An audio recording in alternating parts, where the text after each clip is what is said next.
Oh shit. Oh shit! Ooh. Buzz. It's hot. And I'm walking through the park one day. But see, it's not in the very merry month of May, no. It was right before September. It was right before fall and winter, and I'm here, visiting. Killing time, really. Crossing a bridge over a river that streams through riverbank trees. I'm waiting here for her. In Sewell Park's damn heat, and I showed up. To make the earth move for her. To tell her our love's distance is proximity only, not emotionally, and whatever I've said, I'll prove to her. But in my soul, I know that just like these leaves will soon breathe, that wicked autumn breeze, love in my life is going to leave and go on hiatus. And I hate this. That the joy I got when her name popped up on my cell is going to end because those calls are going to stop. That there'll be no more staying up all night and sharing sunrises after her and I volley back and forth those no, you hang up first goodbyes. Or that the last dance my eyes are going to remember seeing is a salvia-sided vision of you moving through darkness, spinning and sparking stars and streaks, and still I showed up to make the earth move for her, to tell her our love's distance is proximity only, not emotionally, and whatever I've said, I'll prove to her. But darling, this is a moment that will make us or break us.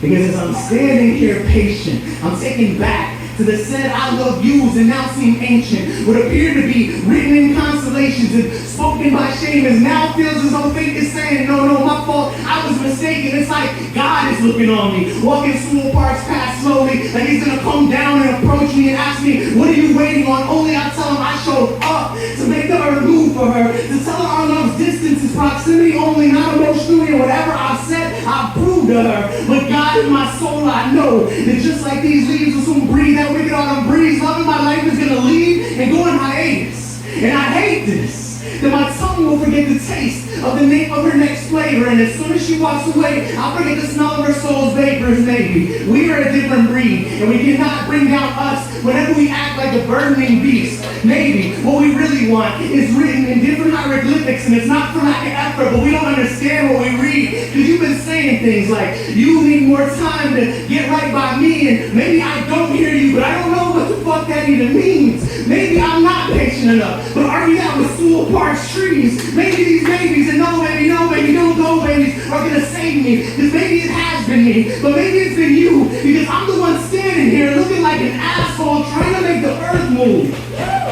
And it moved for you. And I know that you felt it. On those nights that were long when we would cry goodbye, and I would say, our love's distance is proximity only, and darling, I love you. But in my soul I know, and I can see these leaves and they're turning brown from green, and I can see love coming. But she's coming to leave. Thank you. Oh shit. Oh shit! I used to think sex was wrong. Sex was a weapon chosen to break me. I was taught too young, too small, that sex was my worth. Sex was that page in the book that was deep within and you had to buy before reading. I can't think of the moment though when I woke up and said enough. And I lit my cunt on fire and my pussy woke up. I deserve the attention I want without feeling guilty for it. Read me. Read my pages from top to bottom. Make me quiver at your hands, and I'll show you how a woman this tall and big can hold. My pages bend in ways you wouldn't know. I'd allow you to bookmark me in whatever way you want, whatever necessary to come back and touch. I mean kiss. I mean reread your favorite spots. Sex is no longer the word that made me feel like that was my only worth. Sex means you, your fingers, running front and back, reading my prologue and epilogue, spending days reading between my thighs, I mean lines. Sex now is what I used to teach myself how deserving I am. Sex doesn't always mean I need sex from you. You can watch. Sex is now what I do to release and caress my body 3 times a day. Sex means I can read my favorite part over and over and over again. Read my pages, smell my pages, let my details and writings excite me and you. You can no longer use my sex against me. I relearned sex as a method of not being afraid to love and indulge in fingering myself and applying my body. to rewrite the phones and harness my moans, to kiss my scars and make me feel free to be as kinky and as open as I want. I no longer feel shame. I speak about sex even to my mothers. My culture and its machismo prefers silent, submissive, quiet women. Ironic how they fantasize about loud, nasty, sex-driven women like me, though. Only a fantasy will all remain for them. But for me, I get to take myself to bed every single night. Use sex to make my skin and soul do things created of small dicks could only dream of. I scream out loud and display my sexuality. I feel like it liberates all the women in my past.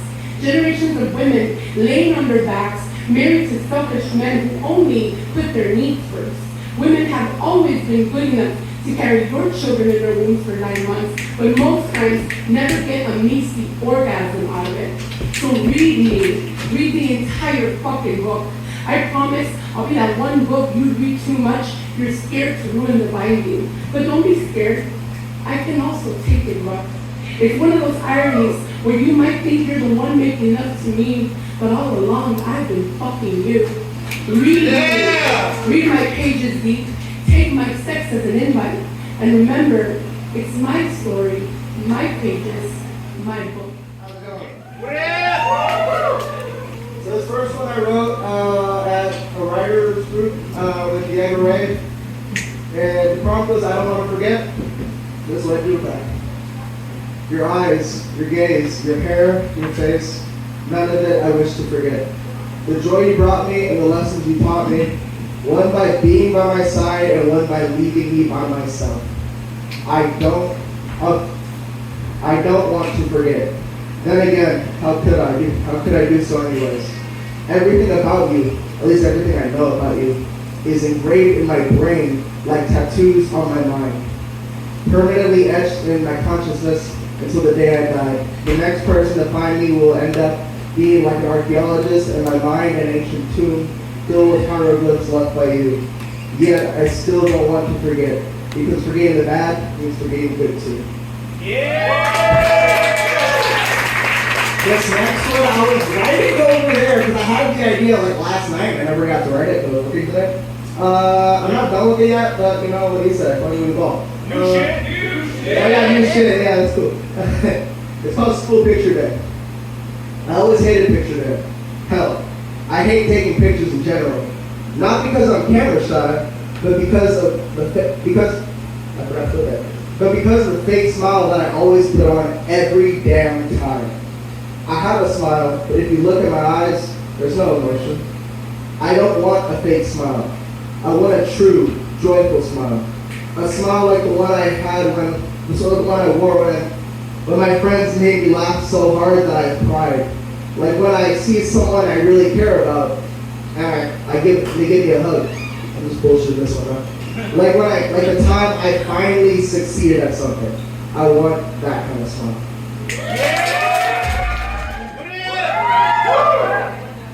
This is my first time writing my journal, and this journal is like my Bible right now. All right.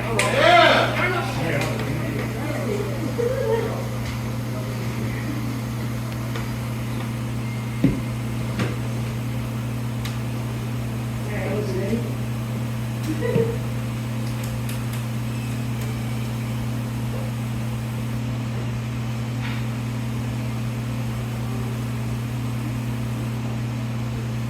Trade me your eggs for your aces.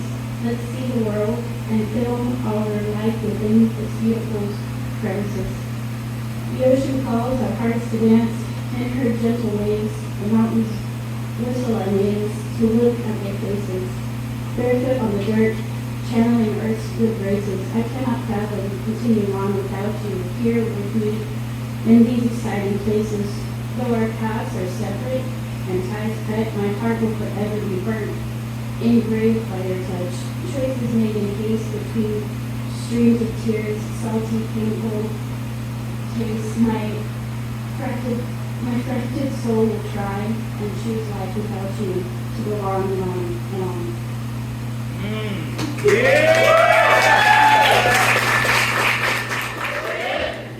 Okay, this one's called Wanderlust Girl. The beautiful summer sunset, time turned slow burn of orange bleeding into the dark hues of blue, painted against the stark branches that chicharas do their evening percussion hum. Dawn against the dying against time. I'm afraid of running out of time, of youth, of forgiveness, of patience, of love. Mama said I asked the big questions here. I always did as a child. Always thoughtful and piercingly sensitive. Such an acute awareness of the earth, movement, and of love.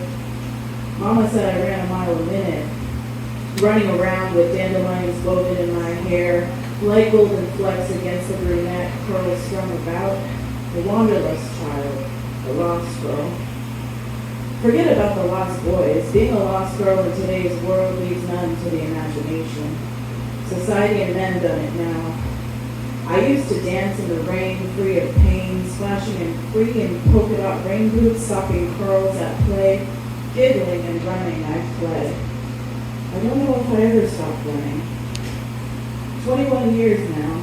Running became dancing. I danced every pure, innocent moment until I danced at nightclubs, inappropriate or drunk, fading away, knowing how to feel, because it was acceptable for a lost girl. Bones aching to feel something, curls strung about, I feel alive. Mama, I'm all grown up now. She's just a little girl clutching a blanket close to her heart, slowly picking up shattered pieces of stained glass. She's bleeding like the red lines in the sky, stained by the sun. Pain eventually heals. She figured it out. She found the pieces to herself and created the most beautiful mosaic self-portrait, driven by the female rage and radical self-love. Mama, I'm all grown up now. One day my mom's in the house.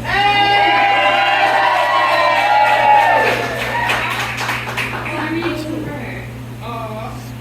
Mom shit! There was nothing to eat. I checked 3 times. The pantry only had condiments and some tortilla chips. I swore there was nothing to eat. Then you got home. Tired and hair flat from your day of work, and you peered over the couch and see us laid up with our hands on our stomachs and turned right around to the kitchen. Nothing to eat wasn't an issue. Nothing to eat meant a challenge.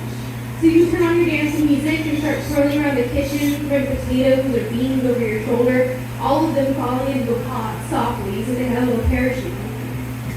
As we wasted away on the couch, seeking into the crevices, we were woken by a smell. A peculiar smell. A smell that they would think has never been smelled before. And we were called to the kitchen for a concoction of pieces from there and here and something hidden in the back of the freezer. We were called to eat for Mother had provided.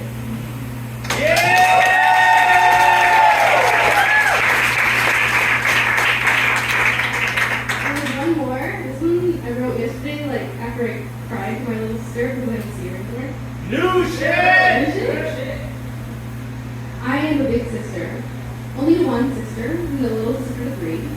I used to know what they all liked, what they hated. I would order my little sister a Subway sandwich because she could never remember if she liked turkey or ham, but I knew, because I was always next to her. No matter what house we were in, I was right next to her.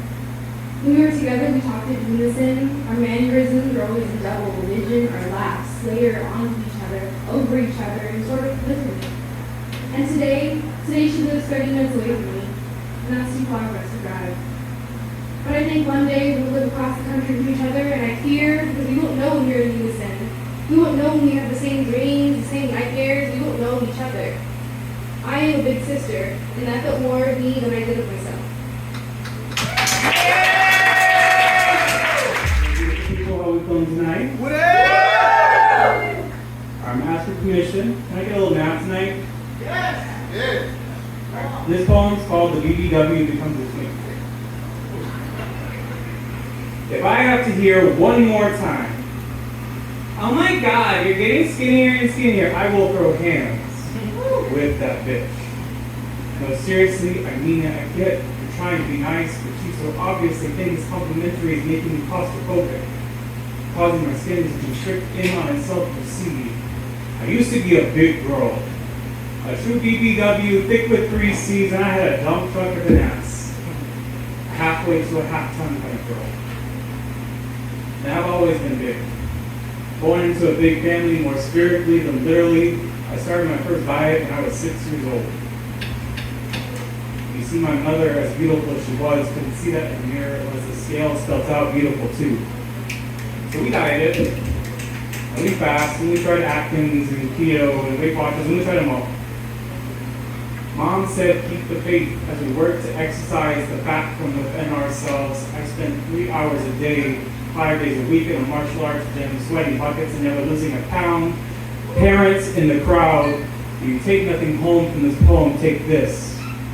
Your children are so damn impressionable. As I saw my mother scowl at her reflection in the mirror, I learned to glare at mine too. Pictured it thinner, marked out in pen where I trimmed just a little off to be happier. Also, just 1 second. I had my first panic attack while I was shopping for clothes, and every shirt that I liked didn't come in a size that would fit. By the time I hit high school, between my family and the media and society, I was wholly convinced that I'd never find love. Never live a long life, always be the butt of the joke. I was 16 years old, being told by my doctor that if I just lost some weight, my anxiety would go away. It was 4 years before I finally started to love myself a little, dressed in a way that accentuated my curves, learned to ignore the constant drafts from family saying I need to lose some more of myself. I liked it for the very first time when a man said he liked my body. When I was 21, I discovered my gender and realized that my body was first gifting me a chest just right shape and size and hips that could born a big and a strong chin. I was 22 when I met someone who worshipped my every extra inch of skin, who kissed my stretch marks and called me beautiful.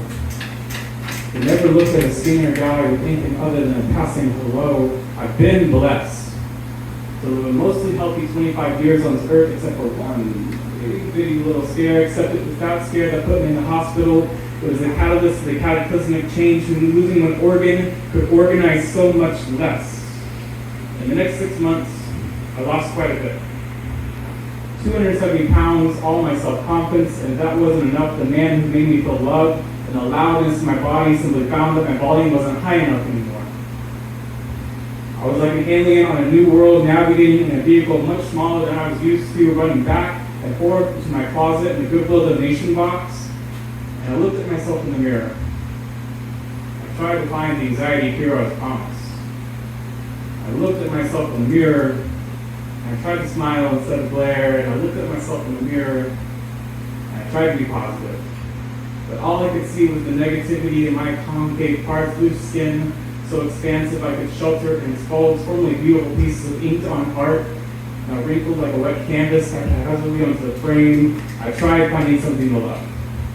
But I've never had much trouble coming up with things to dislike about myself before. This is a whole new thing. I came up with new insults for the reflection facing me, called her elephant legs, called him bad boy, called it scrawny. But my doctor so congratulated me on doing nothing and magically winning the game so many people killed themselves playing. My coworkers begged me for my secrets. My family looked at me with greed like I'd won the lottery. Even the lady at the corner store felt the need to compliment me when comparing me to my ID, all the while. That big person that loved themselves is shrinking bit by bit. I tried eating more. Tried exercising less, puffed up my chest, became lethargic. Anything to expand myself back into fitting the skeleton I'd shed. One more second, sorry. Got it.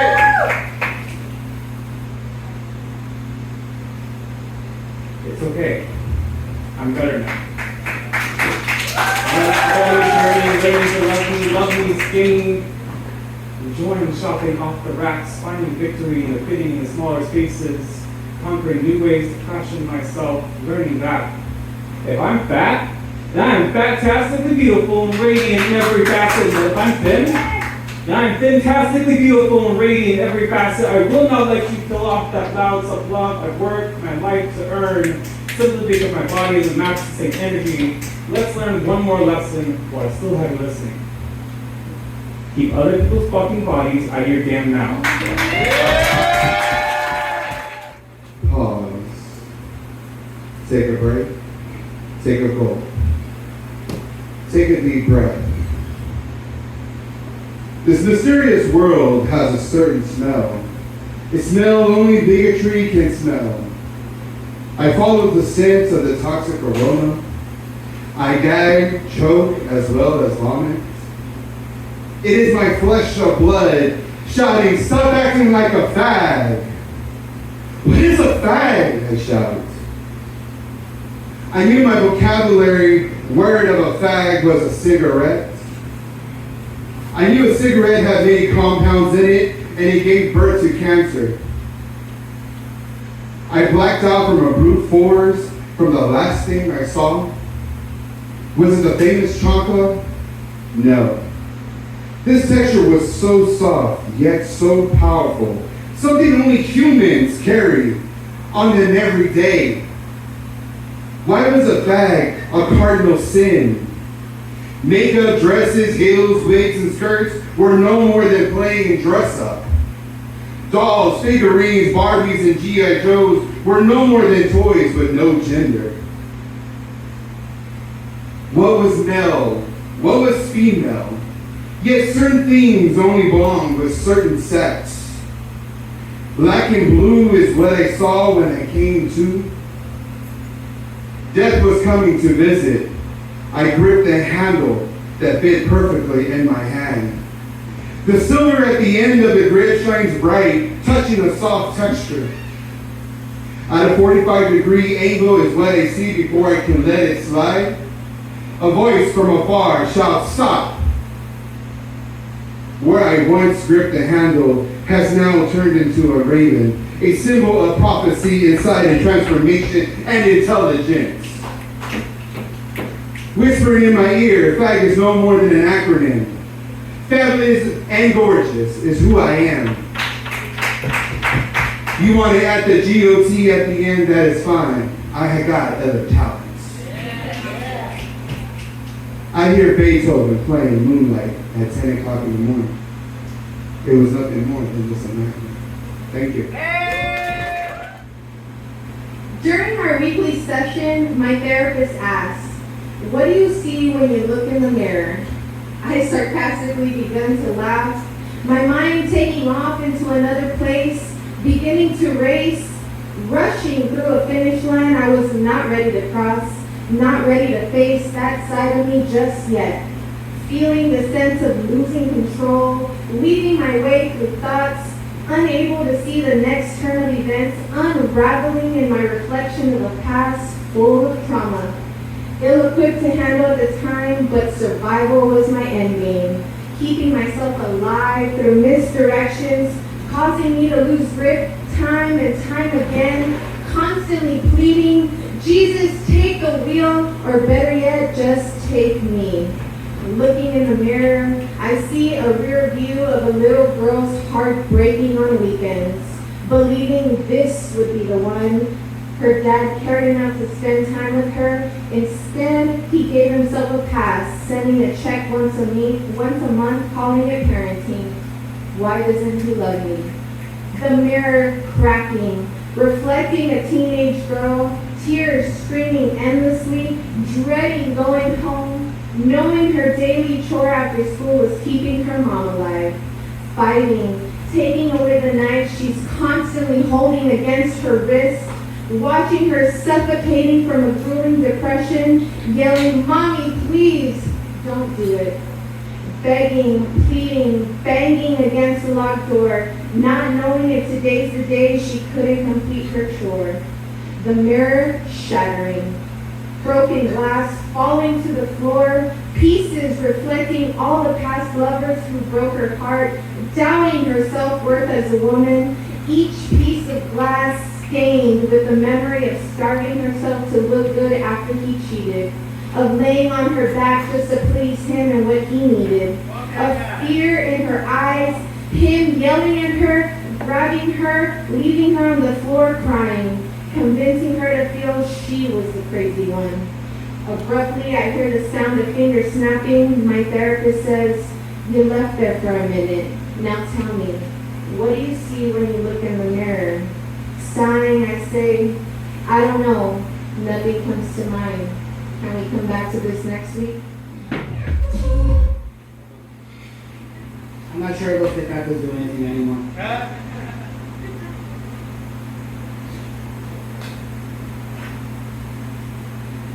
I expect, as a member of the Rio Grande Runaways, that I will eventually just fade into obscurity. I see streets and avenues running off the perimeter of my barrio, looking after some gabacho or un güerito that pays for something and gets a plaque, a statue, and a little brown street sign. But fathers out in these streets at 3 a.m. to keep his family afloat, and of mothers running soccer clubs and keeping these kids out of these same streets, and of the years of laborers and teachers and nurses and fry cooks and hotel workers, of them were left with mute, illiterate, and foregone gestures. Left to wonder, their acknowledgement is the pavement in these streets, and the skyscrapers, and the wiring, plumbing, and insulation, the nerves and blood of this city. Left to wonder if these cities are the silent monuments to labor. That its children should paint it and plaster the forgotten history of their parents and grandparents, memorialize it on the walls of this city hall, because of what have the city halls done for history's laborers, but to allow their abuse. Force them to walk with their heads down, make it easier to have their heads broken in when they are forced out of the houses they built with their trinkets and lives packed in the smallest of bags in the trunk of a car, walking out in the middle of the night with every bit of proof that they existed and that they were real. So, what if I refuse to merely live in memory? What if I impose my history and that of my family and my friends and my people upon the cities and the walls that paint over the cities and the halls of this city hall that paint our humanity?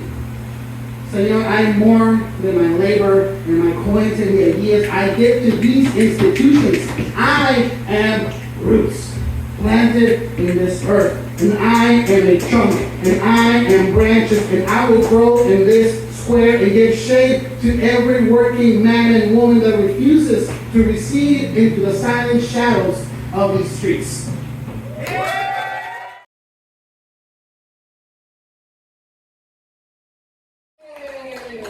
It's always so weird to me when people say my last name. Chibbi, San Antonio, how you doing?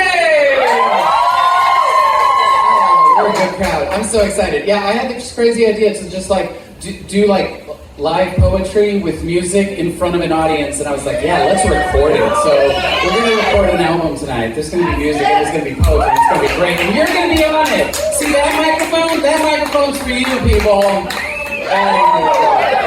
So let's get into it, because we got a lot to talk about, y'all. It's a fucked up time to be in America. But we did just finish Pride Month, so shout out to all my LGBT people. Y'all, I grew up in Laredo, Texas, which, if you don't know where it is, take I-35 south, and when you think you're in Mexico, but you haven't crossed a river, that's Laredo. And the city is like 95% Catholic, 5%, 95% Mexican, 5% everything else, right? And so it's very Catholic, which is not the healthiest place for a young little queerling to kind of explore their selves and find themselves, right? And so I went up to school in Austin, Texas. That's where I got my degree. Shout out Austin, I guess. No, shout out to Austin. Shout out to At the time, when I was there, it was the one tiny little blue mecca in the entire state of Texas, right? And I joined this queer organization called Hangout, and every Wednesday night we would descend on a coffee shop 2 blocks south of the Capitol, right? 100 plus queer people of all shapes, sizes, nationalities, backgrounds, all of it, just together celebrating ourselves, which is incredible. And for someone that felt like they had been in the dark for so long, for me, it really felt like I was finding light. See, I used to carry shame like a shield, and all its weight. Shouldered a Wyoming fence post station to station, hunched and hurting. 14 years to Mount Calvary, walking straight with all that weight. Eventually, a tomb where I could disappear. The closets where I put on costume and courage to walk this dark sanctuary in broad daylight. El único joto, solo, soltero y asustado. I have seen the beatings, heard the sermons, bullets, belts, blessings, 10 Hail Marys for each impure thought, and a long shot wish to shed that shield and unholster history. But all its weight felt like a burden, felt like oppression, felt like an island in a small town where out and proud looked like X marks the spot.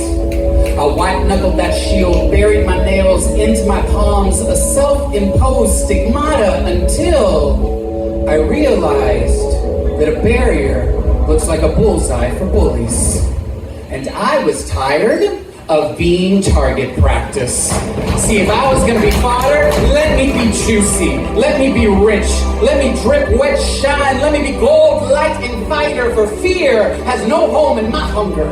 So I sharpened that shield into a spear, leather-bound and harnessed, the healing hands of history, black, brown, and brick. So this is an ode to the riots that changed everything, to the coded language making it possible to find friends of Dorothy this side of the rainbow, to the milk cartons thrown at beautifully flamboyant bodies, to the bruises, to the bloody lips, to the blood. A grill of rubies, a string of pearls, a limp wrist, and a hard, cocky attitude, serving shade and spilling tea to the boys, too fluid to walk a straight line, losing cold nights in a celibate jail cell, to the tenacity of love, to the audacity of a kiss, to the times I've said I'm tired, but kept going, to the times I was too tired to keep going, to the nail polish shipped off before coming home, for those of us that couldn't come home, to the eyeliner turned a black eye and that right hook instinctually buried in their pious jaws, to counselors and experimenting on college campuses, to reclaiming triangles and feeling my fabulous fatty self emanating every shade of hair dye, to Alex and Hangout and Standout and Q-Pop, to the girls that were actually boys, to the boys that were actually neither,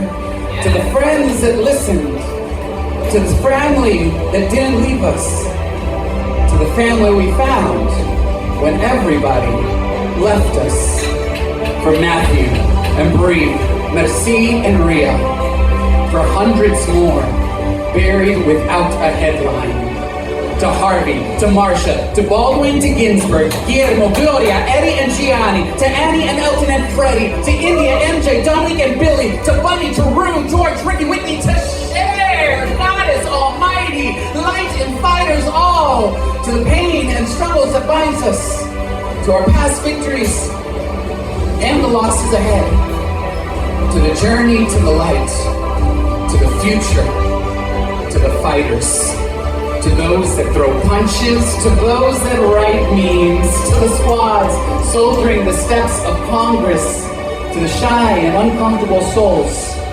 still searching. Déjame decirte, el único joto ya no está solo. Somos luz, somos luchadores, somos lo que somos. We have found our home.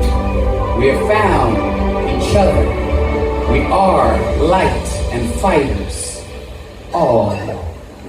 Thank you.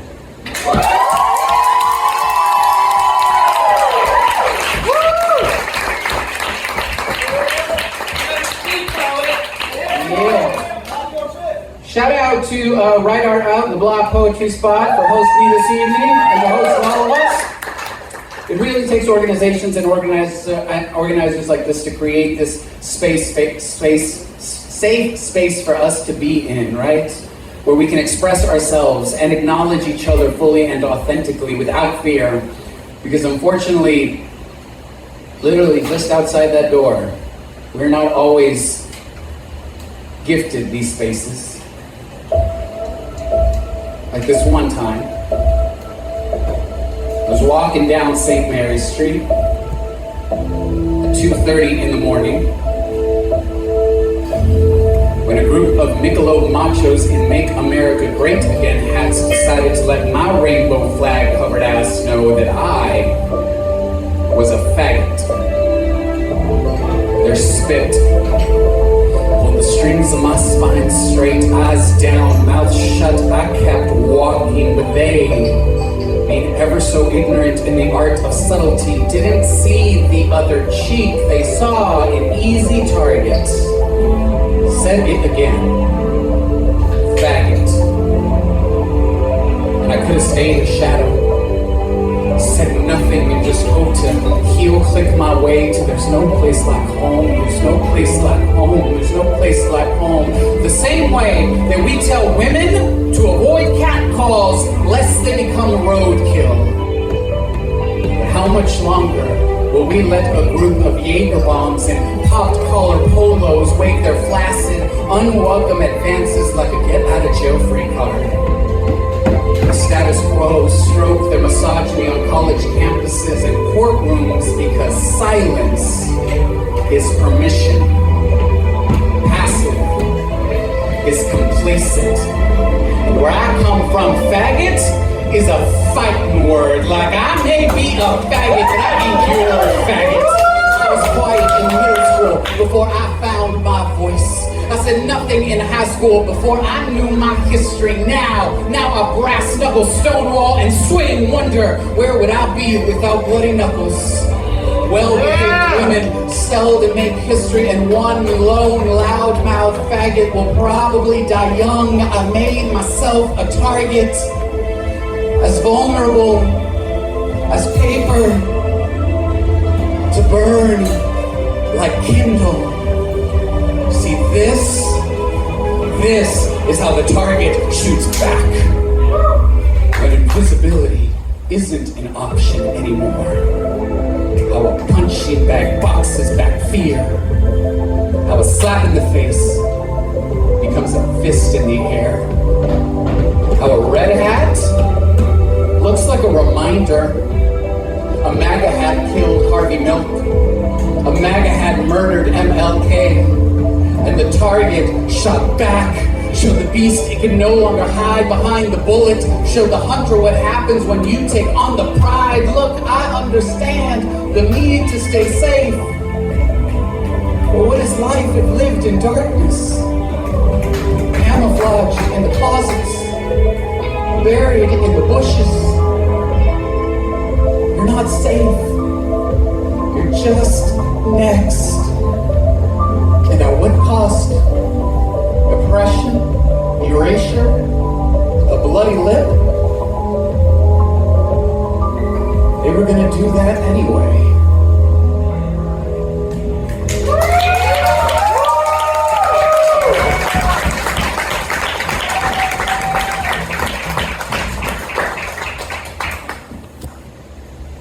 Shit's wild in these streets, y'all. It's crazy out there. And I know, especially in the state of Texas, it's especially difficult right now for the LGBTQ community, especially our LGBTQ youth and our trans youth, and it really sucks, y'all, because I'm a Texan, you know, just like all these straight cis white men in the legislature. I'm a Texan too. I grew up here. I've lived in Laredo, San Antonio, Austin, Houston. I fucking love this state, y'all. I love the people of this state. This place is my home, you know? And because I'm a Texan, because I love it so much, I have to be pretty hypercritical of it, right? Yeah. Because with a lot of love, if there's anything that growing up Mexican taught me, is that with a lot of love, it also comes with tough love. Yeah. So here's this poem, and it's titled, An Ode to Texas. If odes were written the way Mexican moms give compliments. Texas, you stubborn roadkill. Animal muerto en el camino. Apestas, but you can't admit the obvious. Texas, I know you are more than the stereotype you present to the world. You could be a whole-ass delicacy if you didn't so desperately want to be más como el pendejo de tu tío Sam. Face facts, Texas. Your best cowboys are gay. Ride each other around back. Don't even tried to pretend that cowboys were here before vaqueros, Texas. Your desperate attempt to flaunt saran wrap cities in tourism commercials to hide the crusty truth of conquest is a transparent trap for gringos ricos that I can't keep rubbernecking. I got astigmatism in both eyes anyway. Texas, you're the American story. A stolen land wiping the brown smudges off its ass with white toilet paper. Explícame, why is your legislature so pale when your land is so colorful? Texas, your gerrymandering is showing. Texas, your land littered with Spanish names. You did it before it was cool. Ahí y allá y por todos lados. Pronounce them correctly. Or I'm gonna give you a swift kick in the Greg Abbott the next time I hear someone call it Guadalupe. Texas, I hate how big you are. Texas, I love how big you are. Texas, be bigger, be better, be like your barbecue, your carne asadas, your crawfish boil, your chili cook-offs, the champion of all things hot and holy. Que no sabes, todo es mejor con cebolla y ajo. Texas, admit it. DFW has gotten out of control, and no one north of San Antonio can claim to have good Mexican food. Please, be its own thing and stop trying to put queso on everything. I am always a taco truck away from home. You should see how free I hang at Hippie Hollow. Just don't take pictures, y'all. Texas, your pierced flesh is fracking dry. A gallon of oil won't save you. Mira lo que está pasando. Don't you see the acres of unused potential? Texas, fuck suburban sprawl. Your small towns are not a footnote. Not everyone has to resign to saying they're from the Houston area. Texas, you haven't been the same since you were Mexico. Texas, you pretentious son of a bitch. Stop trying to bully Dallas into becoming the Chicago of the South, or Austin into Los Angeles, or Houston into Dallas. California wants to be you when she grows up. Why do you think they keep coming here? Estos gringos ricos que ponen aguacate en todo para sobrecargarte con un pinche toast. Texas, please stop treating El Paso como tu primo en la pinta. You can't just pawn him off on New Mexico because he's half a day's drive from everywhere else. Text him. Tell him you still care. Texas, be the role model for the beautiful gold-ass cast iron melting pot America wants to be. And stop pretending that Marfa isn't anything but a pathetic attempt to be Greenwich Village. We don't need an oasis for artists when every city is already erupting with crafty survivors. Texas, y'all, emphasis on the all. Texas, I know why they hate on you, why they think you smug, why they roll their eyes every time you puff and proud out your chest and sing that mockingbird cry. Me vale madre lo que dicen. The stars at night are big and bright. Texas, you could be captivating if you started embracing everything that you are. Your people are as diverse as your weather in October, and I have been pocketing their stories in the coffers of these pages. The brown, black, red, white, and gold faces you never allowed to be the desert and the cactus flower, a prickly pear, a night blooming cereus. Let us come out of the dark. Texas, brillas, y brillas, y brillas, y brillas. Texas, if you weren't such a sucker, you'd celebrate the 4th of July with chicharrones and jambalaya. Texas, you are an abusive lover. Como me sigues pegando y yo te sigo amando. You hate yourself for everything you've become, but I'll never leave you.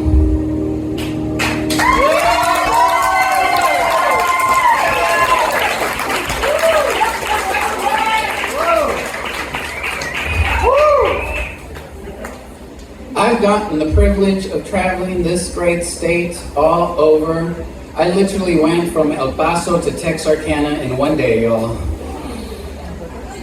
And I have seen some fucked up shit on the road. Specifically the billboards. Can we get serious for a minute? It's about to get heavy. I was driving, I think I was driving to Dallas. Of course I was. And I saw this billboard where I literally had to pull over and like realize what I read and then write a poem about it. Because the advertisement said for $119, you can buy your kid a bulletproof backpack. And I snort instead of scream at the caucasity. Genuflect before the OGs, guns, God, government, and all the goddamn guilt. Guilty, we sin. We swallow salvation. No absolution. Too easily. A bulletproof backpack for $119? This is what you get when you pray to the Church of the NRA. Smith & Wesson 316, for man so loved the gun, he gave his only begotten son a bulletproof backpack for $119. Mitch McConnell sells us bedtime stories with a bullet. The boogeyman's got an AR-15. El Kukui got a bum stock for Christmas, and America gets a Congress of enablers that only know to parrot thoughts and prayers. Ask for divine intervention, you will get metal detecting confessionals beeping at every entrance. The gospel, according to Peter, better be prepared. See, children still kneel in prayer under desks, behind locked doors. Wonder how Heavenly Father will save them when all He gave them was a bulletproof backpack for $119. 3 days after the massacre in Uvalde, Ted Cruz says, guns don't kill people, unlocked doors kill people. This is not about rights. It's not about protection. It's about men and their poor attempts at being gods. Texas has women hanging by their fallopian tubes, less access to health care, more access to gunpowder. They say that all lives matter while turning and running from the issue for $119. You do the same. Super PACs got your back at least. Carry your textbooks, thoughts, and prayers like a shield. Make your child Captain America, the poster boy for the war between prophets and principles. Do you feel any safer? In a school, in a supermarket, at a concert, in a church?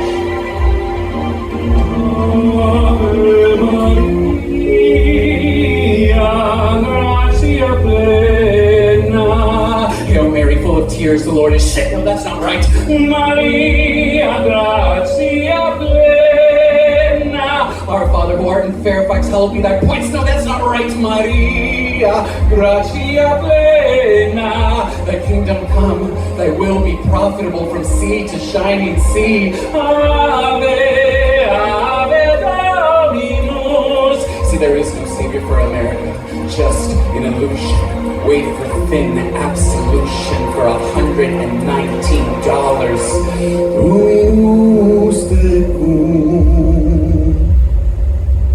Amen.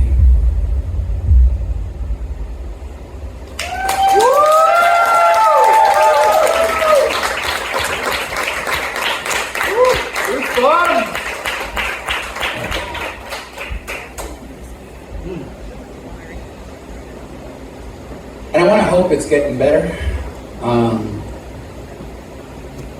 But there are definitely forces out there that are not helping. You know, we're still over a year away from the next election, and I can't watch the news, y'all. Like, the way this country focuses on what tears us apart more than what brings us together is frightening. And I think to myself, when is enough enough? See, after the election, America has still been split. Read the headlines and laughed fake news. Read in the puckered face of a bewildering disappointment. We're seeing stars and stripes, redlining friends and family out of our Twitter feeds so fast, ready to put this behind us or put the other side out of its festering feelings. And everyone is fighting for a breaking news headline that won't save us from the division we've been invested in, collecting interest groups, thinking with enough capital we could take over Congress. Everyone's asking questions they already know the answers to, like, how did he lose? How is it that close? I reflect, why are we covering our eyes with bonfires? seeing red in the yard signs and bumper stickers. I am left with so many questions about expectations and expulsions, a seesaw of where I place my anger. Like, why am I a monolith in the tongue of a political pundit? Where is CNN's Technicolor magic wall that helps explain why all black people are expected to vote the same?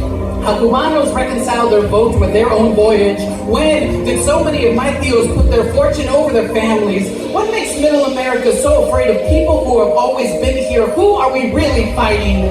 White side, black side, my side is right and left out of the conversation as lines are carved, monuments come down, walls go up to comfortably conceal us in our own delusion of the enemy. It is no secret that Whitey got a lot of explaining to do. And American parallels are black and blue. Ain't enough frozen peas for all the black eyes looking at history, square in the bigotry, right in the C4-shaped lie. It keeps lighting about all its greatness. What is so great about people fired up, armed to their tobacco-stained teeth in the street, but not yet ready to sentence blue lives for snuffing out black lives, and all lives can't stop screaming at so much blood, wondering why it won't stop when we won't stop letting 80-year-olds make decisions about our futures. I am tired of having to choose between the belt or the switch. Karen and Chad are entitled to their haircuts and their opinions, but not their ignorance. The lid popped off this pressure cooker because someone forgot to let it breathe. But before I start pointing fingers, I better be ready to put my ear where my mouth is and extend a hand that isn't so desperately clenched around its own preconceptions. I have accomplished so much more by fighting for rather than against something, so let go and let's go. And maybe we can flip this idea of red or blue into one true American spectrum.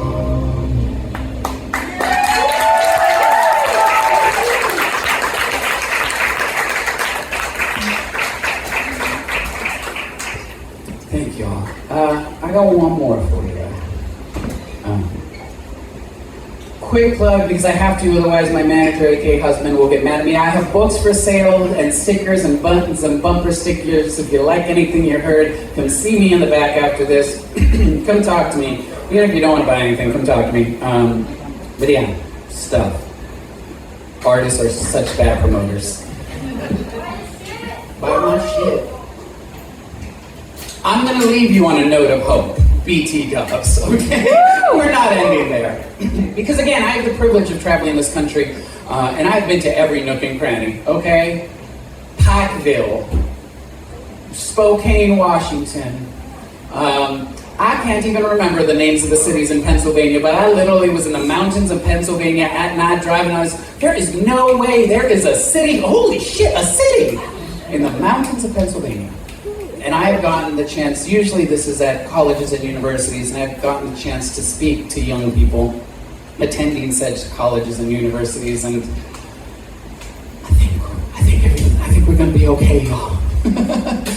They get it, you know. And I have hope for what our future can be like. One of the superpowers that we have as artists and as writers is that we get to create the worlds we wished we lived in, right? And imagine the futures that we want for ourselves. And yeah, so shout out to all the writers in this room. You're doing it.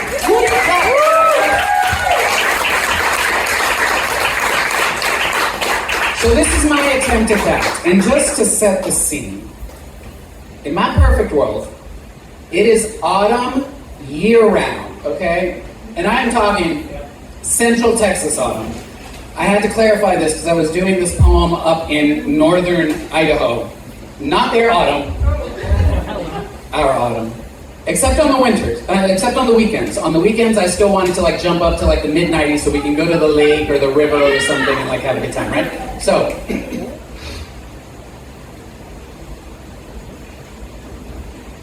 picture that. Ignore the fuckery that's happening outside. The homophobic weather that is happening inside. Okay, put yourself Central Texas autumn. Okay, you ready for this? Yeah! Okay. Come on this journey with me. Allegedly.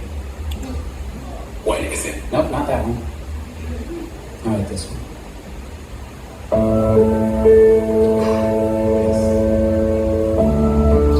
This is autumn always.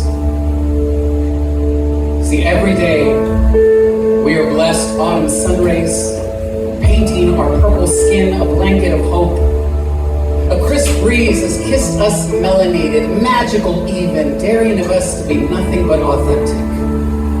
Every weekend, summer shimmers us grateful. 52 weeks a year, no seasonal depression. Here, we grow up never knowing natural disasters.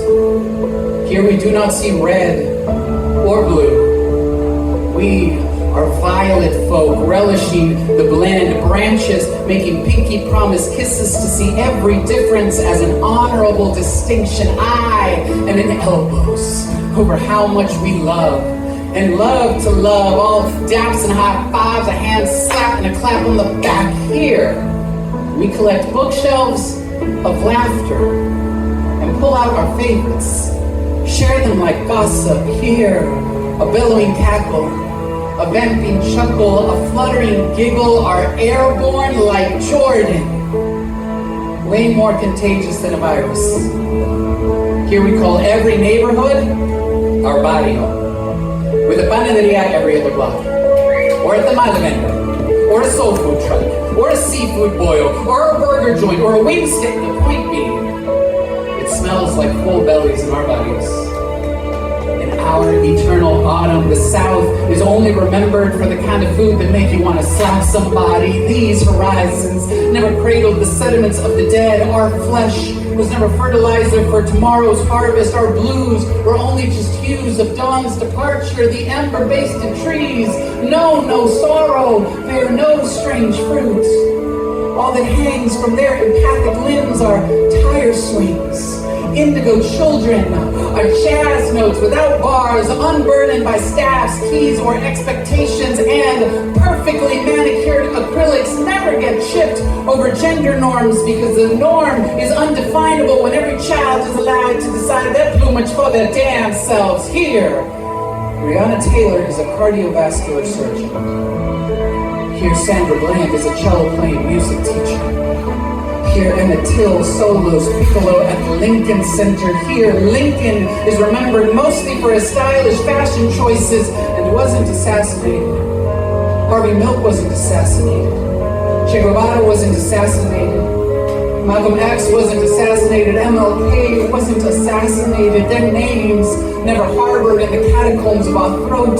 They never grew legacies from tombstones. They never needed to be remembered for their sacrifice. This is where every day is Independence Day because everyone has always been free. There's no need for Hispanic Heritage Month. We just have heritage. No Black History Month because Black history is American history. Here, there is no tolerance for intolerance, and the only thing alternative is music. This world does not have triggered fingers and bullets. It never made crimson portraits out of innocent bodies. The only scarlet stains on our streets are where pomegranate juice slips with such unceremonious splendor out of the mouths of boys that never learned to pose for chalk lines. Here, 12 is just a number, just another name for the dozens. But in this world, we battle to see who got the best compliments. Aggressively trying to find new ways to honor each other, like, your mama's so fine, your mama's cooking so good, your brain's so bright, looks like NASA found a new star. Here, there are no cops because there's no need for cops. We have stern-looking fathers with raised eyebrows on every stoop. Ominously bedazzled chanclas scattered everywhere, warnings of swift judgment. Here, we were all raised right.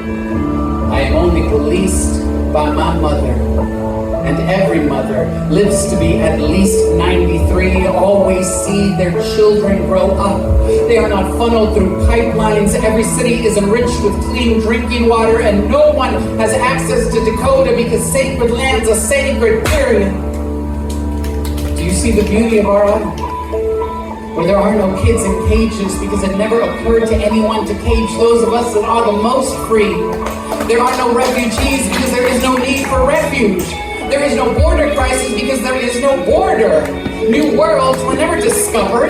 This is where we share in what has always been here. The land belongs to no one because we do not know how to claim anything but this joy. This joy is radiant, chaotic, and catching. The sun shines on everyone equally. Clouds do not discriminate where the life-bringing rains fall. And the moon, the moon is always full. This is where no one is scared to walk home alone in the lavender of night. Here, our plump skin is seen for the royalty. We are here. They ask here. They respect here. They walk away when we say no. Here, we say no without fear. Here, our body is our body, and nobody gets to their lives or lost live in this body. Here, we are free to be the celebration, live the glorious gift of today, because here, no one becomes a hashtag. Hashtag is just another word for pound sign, not a name prefix for the names of innocent starlings that died too soon in this season. No one dies too soon. When we die in our sleep, surrounded by our loved ones. A noble right to seed our souls, our bodies fade into the welcoming dusk and marry the sunset. We are at once nowhere and everywhere. And every memory of us spills the blood of every person we have ever touched. Here, we do not fear death, because here, we have never known loss. Here, we are the dream. Here, we wake up knowing we gonna be alright, y'all.